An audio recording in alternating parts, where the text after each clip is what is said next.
Hello সবাইকে, আসসালামু আলাইকুম। কেমন আছেন সবাই? আমি আলহামদুলিল্লাহ অনেক ভালো আছি। আজকে নিয়ে আসলাম আমার একটা ট্রাভেল ব্লগ। অনেক দিন পর্যন্ত ট্রাভেলের কোনো ব্লগ দেওয়া হয় না, তো আজকে ভাবলাম যে কোথায় যাচ্ছি সেটা শেয়ার করি আপনাদের সবার সাথে। তো আজকে মূলত আমি সকাল সকাল উঠে 9টার দিকে রওনা হলাম কোদালা চা বাগানের উদ্দেশ্যে। তো এখানে প্রথমে আমরা চলে গেলাম বহদ্দারহাটের মোড়ে। বহদ্দারহাট মোড় থেকে আসলে ওইখানকার গাড়িগুলো ছাড়া হয়, তো আমরা শাহ আমানত এই বাসটার একটা টিকিট কেটে নিলাম।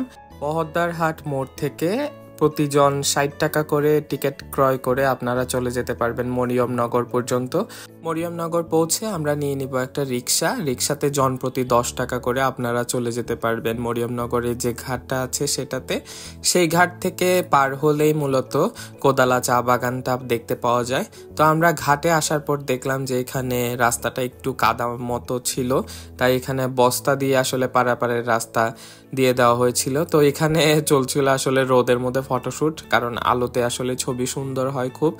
তো এখানে আজকে যাচ্ছিলাম আমি, আমার ফ্রেন্ড সীমান্ত, তারপর জিয়া ভাই, আরেকজন ফ্রেন্ড ছিল আমাদের ইসমাইল। হুটহাট প্ল্যান করে মূলত আজকের এই ট্যুরটা দেওয়া। আমরা আসলে অনেক প্ল্যান করেও অনেক ট্যুর ক্যান্সেল হয়ে যায়, কিন্তু হুটহাট করে আগের দিন প্ল্যানিং করে আসলে এই ট্যুরটা দেওয়া হয়েছিল।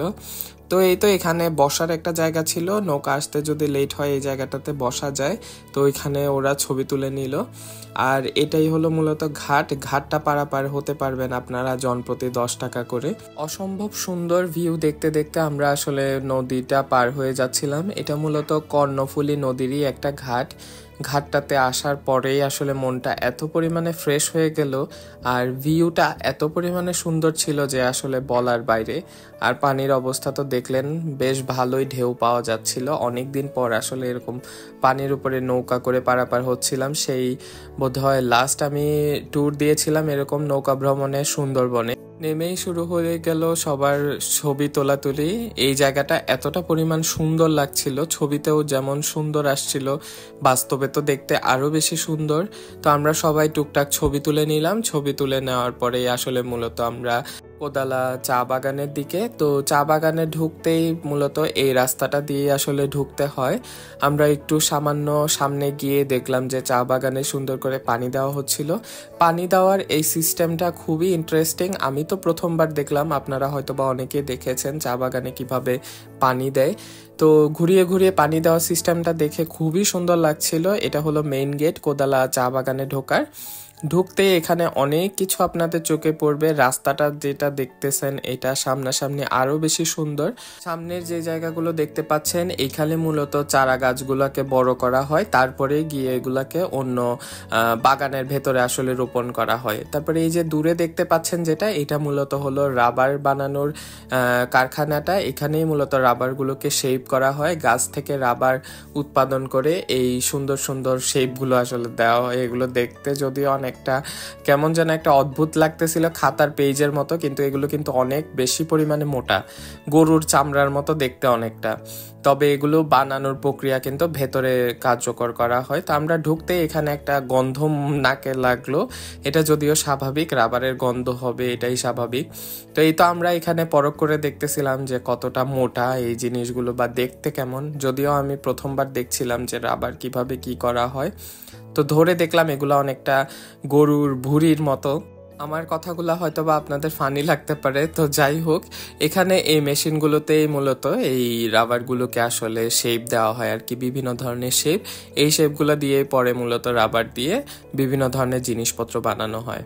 তারপর আমরা দেখতে দেখতে চলে গেলাম চা বাগানের ভেতরে। চা বাগানের চা পাতাগুলো কিভাবে আসলে প্রসেস করা হয় সেগুলো। তো ওখানে ভিডিও করা যাচ্ছিল না, মানুষগুলো মানা করছিল যে আমাদের কোনো ভিডিও করবেন না, বা ওইখানকার প্রসেসিংয়ের আসলে কোনো ভিডিও করা সম্পূর্ণভাবে নিষেধ।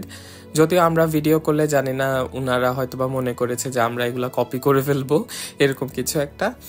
যাই হোক, সেটা তাদের পার্সোনাল ব্যাপার। আমরা আসলে যেটা করতে এসেছি, ঘুরতে এসেছি, আমরা ঘোরার দিকেই অগ্রসর হই। তো যাই হোক, আমরা নেমে গেলাম। এখন যে রাস্তাটা দেখতে পাচ্ছেন এই রাস্তাটাতেই মূলত সব ধরনের চা বাগান যাওয়ার সময় পথের ধারে এই চা পাতাগুলো দেখতে এত বেশি সুন্দর লাগছিল, আর পুরো জায়গার ভিউটা দেখতেই সবচাইতে বেশি ভালো লাগছিল। তো এখানে এই গাড়িগুলো দেখলাম যেগুলো করে বোঝাই করে ওনারা চায়ের পাতাগুলোকে নিয়ে যাচ্ছিল মেশিনে প্রস্তুত করার জন্যই মূলত।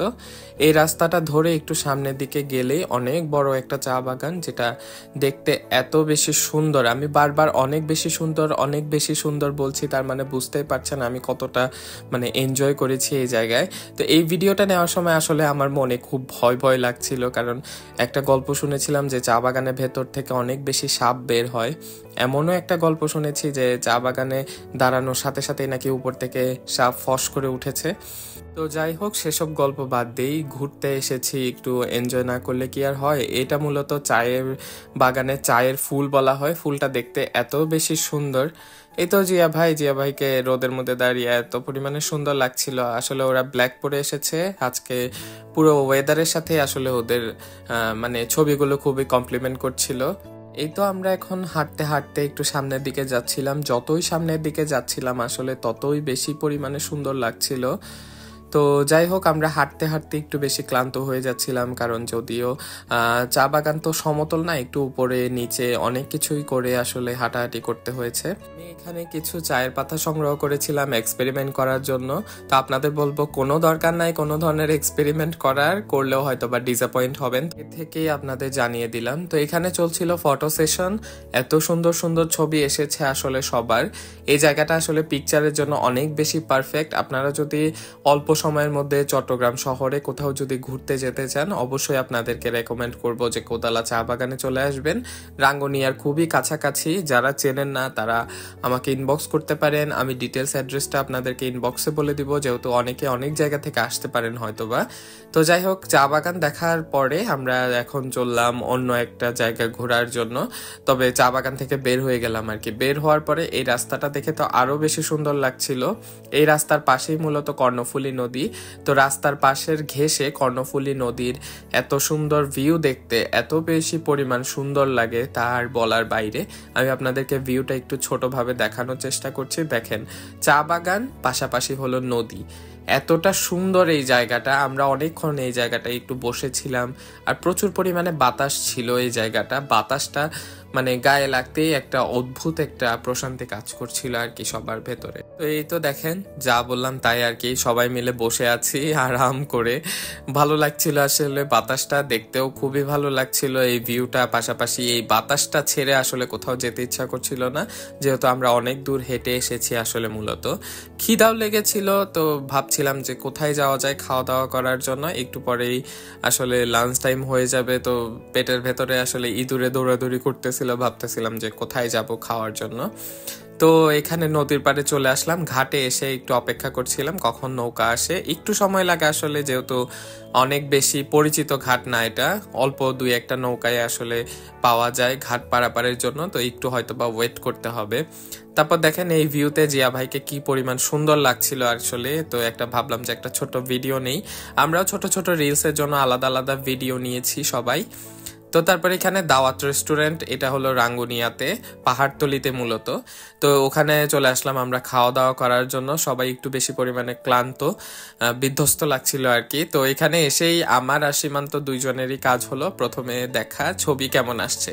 ছবি ভালো তাহলে সবই ভালো, ছবির জন্যই তো এত কিছু, তাই না? ট্রাভেল করাই তো মূলত ছবির জন্য, সেটা যে যাই বলুক না কেন। আমার তো মনে হয় যে না, সুন্দর সুন্দর ছবি আসবে, সেগুলো আপলোড করা হবে, ছোট ছোট ভিডিও ক্লিপস থাকবে সুন্দর সুন্দর, তাইলে না ঘোরাঘুরির শান্তি আসে আর কি।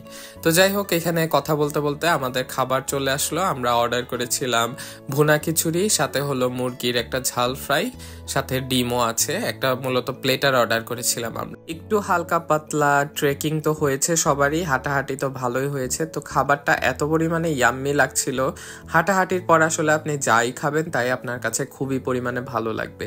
তারপরে আমরা লোকাল সিএনজিতে করে চলে আসলাম চুয়েট গেটে। চুয়েট গেটে আসার পরে আমাদের সবার মনে হলো যে না, এক কাপ চা খাওয়া দরকার। তো আমরা এখানে চুয়েট গেটের সামনে আঙ্কেলের খাঁটি গরুর দুধের একটা চায়ের স্টল পাওয়া যায়, ওই স্টলটাতে বসে একটু চা খাচ্ছিলাম সবাই মিলে আর ছোটখাটো গল্প করছিলাম। চাটা আসলে খুব বেশি ভালো লেগেছে। আমি আর সীমান্ত তো মূলত 2 কাপ করে খেয়েছি এই চাটা, এত বেশি পরিমাণে আমাদের ভালো লেগেছে। তারপরে এই যে পরন্ত বিকেলে যেহেতু এদিকে আসলামই, রাঙ্গুনিয়াতে আসলাম, তো চুয়েট ঘুরে যাব না তা তো আর হয় না। আমি প্রথমবারের মতো আসলে চুয়েট ক্যাম্পাসে ঢুকছিলাম, তো আগে কখনো আমার আসলে আসা হয় নাই এই চুয়েটের ক্যাম্পাসে। ওরা এসেছে আরো অনেকবারই, তো এবারই আমার প্রথম। ভার্সিটিতে যাওয়ার আসলে একটাই কারণ, কোথায় কি আছে, কি ভবন দেখতে কেমন, এগুলোই তো মূলত ঘোরাঘুরি। আসলে এখানে তো দর্শনীয় স্থান তেমন কিছু নেই, জাস্ট ভবনগুলো কোথায় কি পাওয়া যায়, কোথায় কি হয়, সেইগুলোই মূলত আসলে ঘুরে ঘুরে দেখা। তো আমরা চুয়েট ক্যাম্পাসে সুন্দর করে হাঁটাহাঁটি করছিলাম এই পরন্ত ওয়েদারে, পরন্ত বিকেলবেলা হাঁটাহাঁটি করার আসলে মজাই আলাদা। আর চুয়েটের ক্যাম্পাসের যেহেতু অনেক মানে কি বলবো, নান্দনিক ভবনগুলো দেখতে আসলে ভালোই লাগছিল। এখানে একটা দেখলাম, একটা দেওয়ালে ক্যালিগ্রাফি করা ছিল, খুবই সুন্দর লাগলো। এটা হলো সেন্ট্রাল লাইব্রেরি, দেখতে অনেকটা সুন্দর এই ভবনটা।